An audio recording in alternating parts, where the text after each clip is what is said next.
Day 26, Min beneath the trees. On a beautiful autumn afternoon, people busy mowing their lawns and whipper-snipping in the background. A tiny glyn stepped forward, coloured more like twilight, soft greys with streaks of light golden coral. "I am named Luster," she announced in a strong voice. "Greetings, Min and Fitlin. It's good to see you again, Otlin," she added. Min furrowed her brow at Luster's familiar greeting to Otlin. So they know him. How? Since when?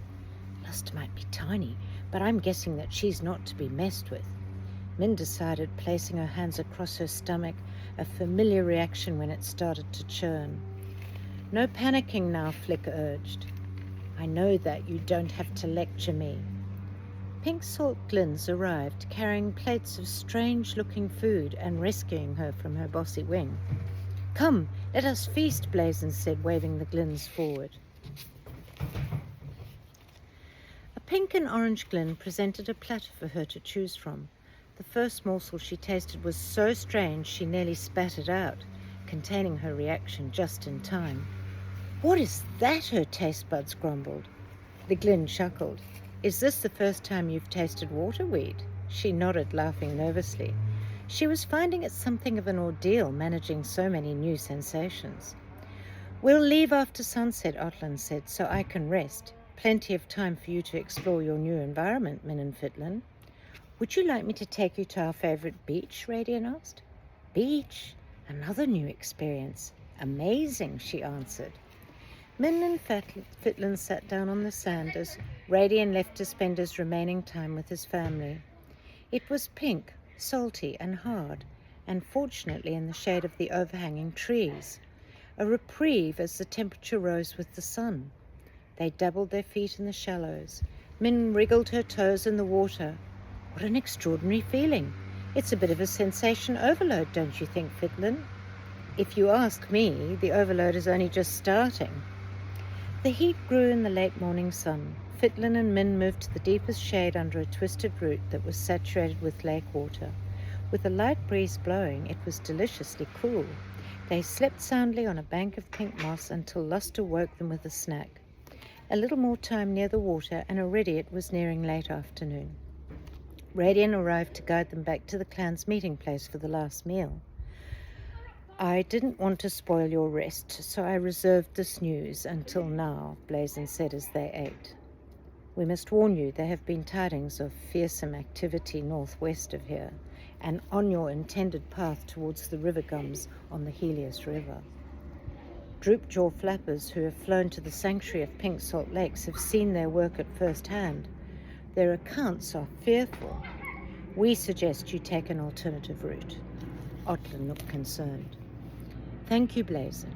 Based on your advice, I will head eastwards to a small forest on Mikalloon Island. If we rest there, I can divert northwards up the River Mica and then turn west to follow the Helios River towards the river gums. With good fortune, we'll miss an encounter." Min had been watching the sun dip towards the horizon as she listened. Now she turned to look in the direction they should have been travelling. Her wings started to ping fast and together. Another new sensation. She shut her eyes and concentrated. "What are you telling me?" Her wings throbbed harder. Incoherent rushes of words raced around in her head. They sounded panicked. "On all of the leaves, could you just calm down? How am I meant to understand if you're spluttering like this?" "We're trying," Flutter said, sounding desperate. "We're new to this too." Min put her hands over her ears to tune in. Beyond a lot of pinging and stuttering, their messages were unclear. Suddenly, Flick spat out the words, "The fearsome." "What about it?" Min asked, feeling panicked herself now. A messenger," Flick stammered. "What messenger?" she said aloud in alarm. "Min, what are you saying, and who are you talking to?" Fitlin asked. "My wings. I'm struggling to get a full message, something about the fearsome and a messenger. It's a warning, although I don't quite know what it means." "Could it mean a fearsome messenger?" Fitlin interpreted. "In which case, what if it's here and it's heard Otlin's plans?" Min looked at Fitlin aghast. "You mean we're being spied on?" Her wings pinged wildly. "That's right then?" Yes, they said in tandem. "You're right, Fitlin," she whispered. "We are, but why?" "Whatever, I must tell Otlin immediately." "So they know we're on this journey," Otlin thought aloud when Min relayed her intuition. "I saw a quaker earlier and thought it strange it should be around these parts. They're urban flappers. I'm willing to wager that's our culprit. We must be discreet. There may be more than one. Go and tell Blazon what you've heard and inform Radian and Luster to make their farewells. If I'm right, the quaker is already on its way to tell its masters of our new plans. They'll believe we're departing after sunset. We must leave immediately and fly due north. It's risky, but we may outsmart them." "Risky?" Otlin, Min asked, her nervousness making her voice tremble. "Perhaps no more so than any other direction, Min, but we have no choice. West is too far out of our way, and east is probably where they will be looking for us." Min clutched at the last tear around her neck, watching Radian and Luster collect their belongings and embrace their families in a too rapid goodbye. How strange to feel that I might offer them comfort, when only one eco ago it was me who was so wretched leaving my family. I'm frightened now, but not inconsolable. Can so much change in such a short time? "Yes, it can. Amazing, isn't it?" Flutter said. "Good thing to learn, and in time too," Flick retorted. Min raised an eyebrow. "Whatever you say, O mighty one." With all 4 glins on board, Otlin prepared to launch into a broad-winged flight.